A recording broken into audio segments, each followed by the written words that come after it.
Wambabariye ko kugasubira ku murongo wa mugabo.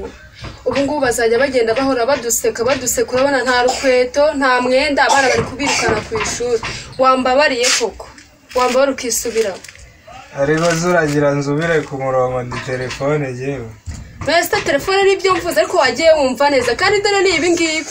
Nagushatse mbona uri umugabo mwiza ngira ngo uzangirira akamaro ariko ndabona koko ari ubusonga rero wibereyemo. Urabona ntacyo mumariye.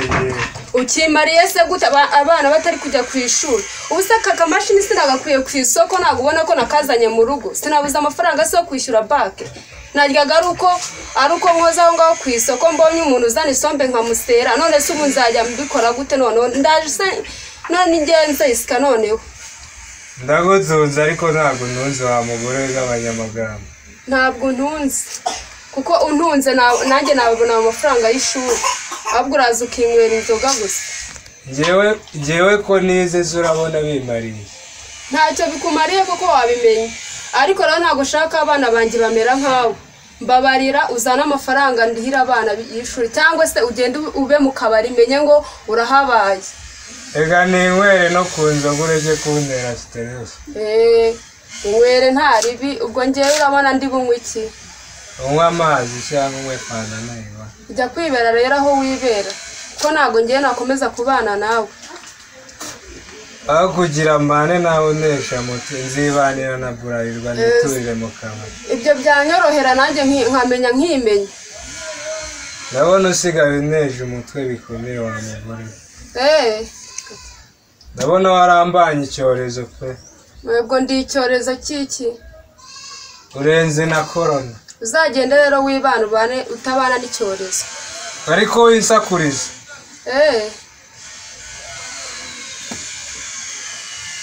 Aha, ngo nyine nakundi. Ariko igihe ubundi uba waneshereje umutwe wumbazi. Ubwo urumva ntacyo nkubaza kubona abana bica ubwo urumva ntacyo nkubaza. Ntacyo mbaza nyine nukuntesha umutwe gusa. Kuno nakubonagamo umusore mwiza. None urabona ndi mubisi. Utari mubisi ubu abana bari kwiga. Eze nima nta utari mubisi ubwo bake niza kuguterure akamashini kayo. Bise ko nagahungishije nkakazana hano mu rugo. Ninywere icupa rero mbwira byose nukwandika hasi. Sawa nyine ubwo nta kibazo. Kandi ntukajye usakuriza. Rarundoreka wumva uzahindura ubu. Ubwo nta kibazo nyine ubwo uzagenda. Aho kugira ujye unesha umutwe nka radiyo reka nigendere. Ubwo mbaye radiyo. Ndarutaye. Genda nyine ubwo ufite aho ugiye. Kandi ntuzanampamagare. Genda wakubona uko ugenda gutyo gusa agira ngo uri umuntu. Ntusigaremo wenyine. Sinzabura. Amakuru. Njye nitwa Pastor Maguru. Ndimo ndashakisha umugabo witwa Ndabananiye. Ndabananiye ni Imana muntu n'urwo. Ukaba tugize amahirwe yewe wahageze ni ahangaha. Ni muhano. Nahangaha rwose. Imana iguha umugisha rwose. Uracyari umusore? Yego Pastor. Reka ngusabe umugisha. Yego rwose. Mana nzima. Kubwo kundangira k'uyu musore akagira umutima w'urukundo. Musabiye abana 240. Yego rwose. Kandi musabiye n'imodoka 300. Yego rwose. Ikirenze kuri ibyo uzamuha umugore mwiza, umugore udasabiriza umunyu, kandi urugo rwe ruzatungwe rutunganirwe mu izina rya Yesu. Amen. Amen.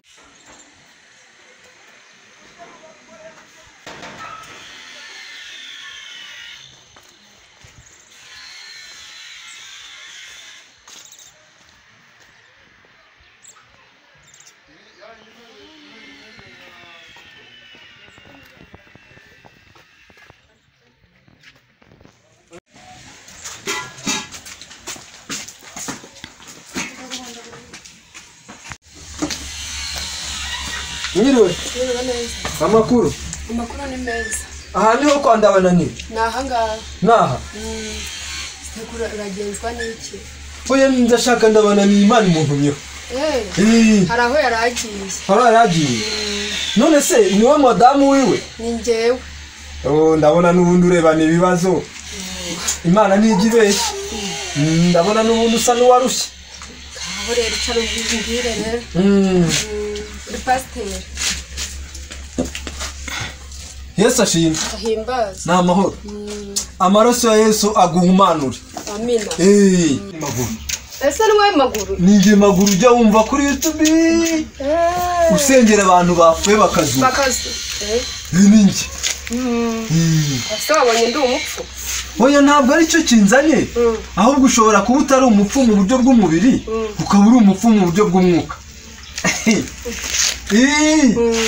nuko rero niwe madamu wandabananiye ni njyewe rwose ni njye ibibazo byarenze ibibazo byarakwishe ubu naje umuhanda wose mvuye hirya ngiyo ahantu bita Ndimbati niho mvuye kuri wa musozi njya numva kuri wa musozi witwa Ndimbati niho mvuye mbarizima umwuka w'Imana nkaranga ngira ngo ndahangara Imana ikansunika ariko nkabona ifoto yawe mu maso rwose Imana rero yanyeretse ufite ibibazo byinshi ibibazo ndabifite urebye umugabo yarananiye iswa ni ukuri pe kagira inkuru umugabo yarananiye yantanye abana babiri kuriha ishuri ry'abana byaranze aravuga ati agiye kwibera mu kabari ndabananiye se ndabananiye yewe izina ry'umuntu yewe tata ariko uziko njyewe reka mubwire ubundi uriya mugabo wamushatse Imana yavuze cyangwa ni kwa kunda abakobwa mugira ubushyuhe mugashyuha ubundi wabona umusore wese ukayoragura yewe nawe yuba umukobwa ntiwari kumuhitaho urebye ubwiza yari afite ntiwari kumuhitaho pe umva rero mubwire Imana yarakunyeretse mu nzozi mu kwezi kwashize inyereka Imana irambwira ngo uriya mugabo nubwo wamushatse warenze ku nshingano z'Imana uriya mugabo ntago ari uwawe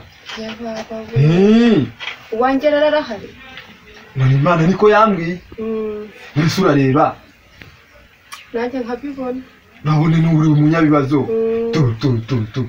ni amagufwa gusa ni amagufwa nta n'uturaso ugira ese umugabo muzima yakwicisha inzara ku buryo n'ijisho riregarega kore yewe uko yangenje none se uyu mugabo urabona ko uzasazana ko kuva atari uwanjye ntabwo tuzasazana ariko se nta kimana yigeze ikubwira ukiri umukobwa mbere y'uko umushaka ndi umukobwa ntabwo nakundaga kujya gusenga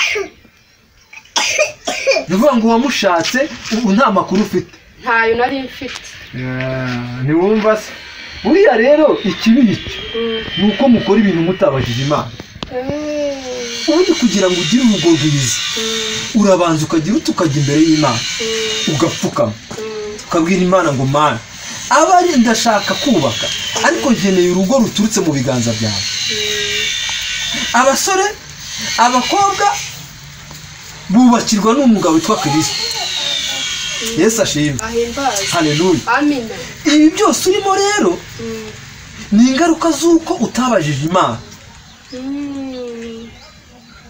ariko ubu ngiye yambabarira Imana ntawe utababarira ndajyayo none se ubu umugabo utishyura inzu ntayo ashoboye kwishyura ubu yaragiye mama iminsi itatu agiye umugabo ntahaha umugabo ntagura umwenda ntawo ariko se ubundi reka nkubaze kumbona ukiri n'umukobwa mutoya ubyaye kangahe gatatu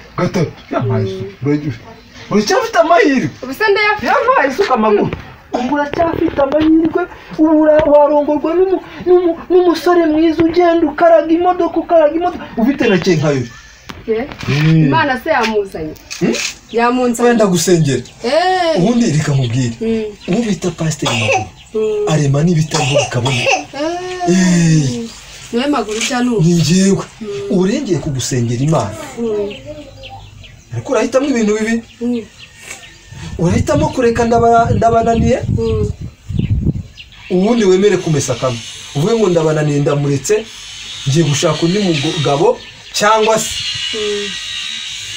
hitemo gukurikira Imana ndakurikira Imana urakurikira Imana reka ngusabire rero umugisha kandi ibibazo byawe Imana igira ute ibikemura cyane turikumvikana njyewe Pasiteri Maguru ubu nkomotse mu bihugu bya Afurika y'Epfo mvuye za Zimbabwe ngera n'ahantu bita mu gihugu cy'u Rwanda ahantu bita Kigali ubu niho ngarukiye mvuga ubutumwa hari n'umuntu ejo bundi nasengeye yapfuye arazuka ko nyogokuru yapfuye ntiwamusengera akaza nyogokuru wawe ni nk'uko tuvuze ni nko kuzimya buji amaze igihe kingana iki apfuye hashize imyaka 3 maze n'abamaze imyaka 30 njyewe ndabasengera bakazuka nkanswe ngo kaho nsengera ibyanjye ndebe ko byakemuka noneho nawe uzamusengera none se ko mbona afite ubwoba hari deni waba ufite ko mbona utafite amahoro mfite ideni rya banki ryananiye kuryishyura ufite ideni rya banki ariko reka muhumurize Yesu yaravuze ngo abanye ndabazi kandi bafite ikimenyetso Yesu nashimwe haleluya ayo mafaranga urimo y'ideni ntagukura umutima data wa twese uri mu ijuru yumve ibibazo ufite reka mubwirire Imana yagiye ku mugabo witwa Eliya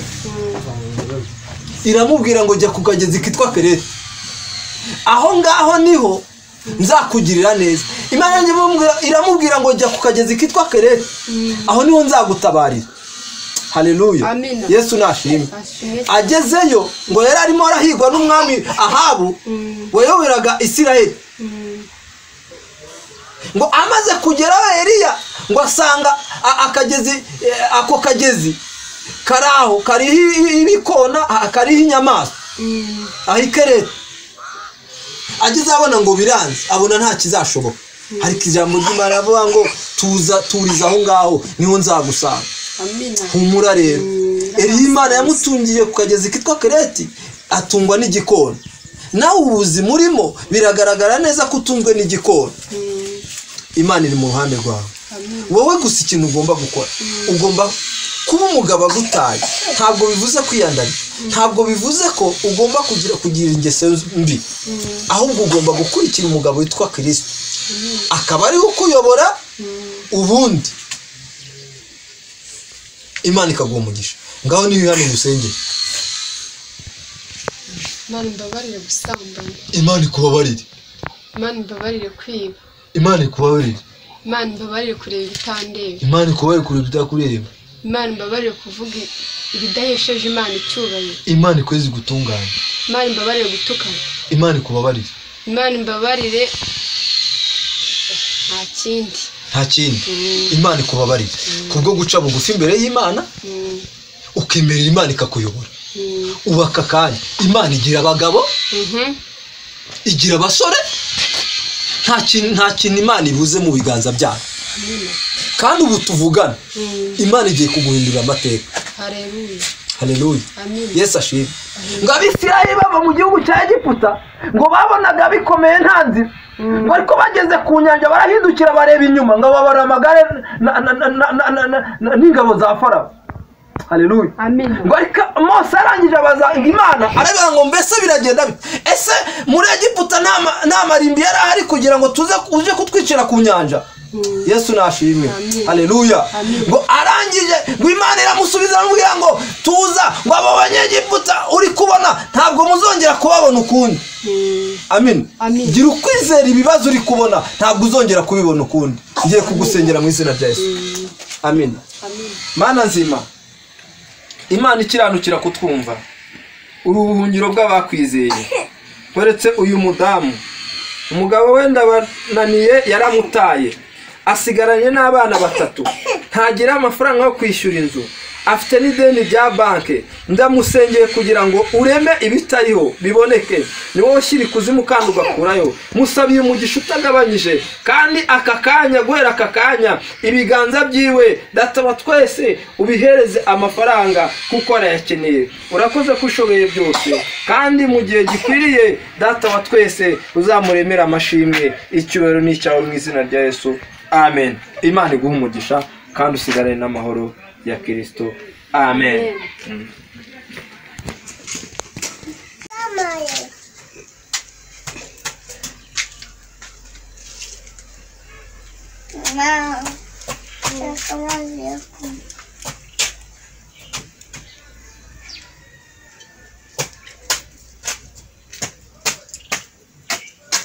Iriwe bada. Reka genda. Byagenze bite wa mugore? Byagenze gute se ko n'ubundi utari uwanjye uri kwihora iki? Ibyo bintu wabikuye zo wa mugore? Aha, icyo Imana yambwiye niyo wagenze ute? Ntabwo kiri bumve mu mutima.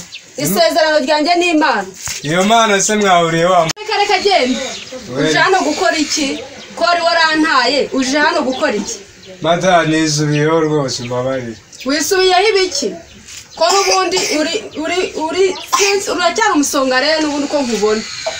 Busonga rero ntabwo utaye nizubiyeho uyu munsi kabisa. Reka ntabwo urabona ubye nabana nawe iby'Imana yambwiye ntabwo nshobora kubisaba mu mutima wanjye. Ariko ubwo se ba pasiteri b'ibiti baba bakubera wa mugore. Reka n'Imana yabinyibwiriye gutya. Imana mwahuriye se kumenya. Reka uje kureba iki? Batangarutse mu rugo rwanjye. Ugarutse gukora iki? Ngarutse mu rugo rwanjye. Aha si iwawe warantaye, komeza wigendera inzira zawe. Narabibonye ntabwo uri uwanjye. Uwanjye Imana izamuzana atari wowe. Nizubiyeho nafashe icyemezo. Uko wakwisubiraho kose Imana yanjye yabimbwiye. Ntabwo uri umugabo wanjye. N'inzoga naziretse nafashe icyemezo rwose. Mugore mwiza. Aja tubane tugarure uko. Wazireka se wazuzizanye? Ubuse kuje uzitura ku mwana hari umugati wazanye ariko sinakubabarira. Agiye kuzarya abeho neza. Waje ugira impuhwe koko. Nta mpuhwe nakugirira. Ahubwo reka nze nguhe ibyawe wigendere. Kuko reka nze nguhe ibyawe. Kuko njye ntabwo nabana nawe. Wambabariye koko. Ntabwo nakubabarira no wagira uti. Wambabariye ko nizubiyeho nazongera mu. Sinshobora. Nizubiyeho. Uko wakwisubiraho kose. Mbabarira. Oya mbabarira reka nkusanire ibyawe ugende. Ntabwo nzabana nawe. Abawe. Uragaruka se kumara iki? Akira ibyawe byose akira. Genda ntabwo nkigukeneye. Ntabwo nabana nawe warananiye. Mana we mbega atiye kabarore we. Pasiteri Magura aransenyeye ko. Agusenyera sibiki. Mana we. Ndabona nta cyiza cy'inzoga mfashe umwanzuro nyivuyeho pe. Reka nigendere nta kundi. Genda. Nzabona n'abandi baruta wowe.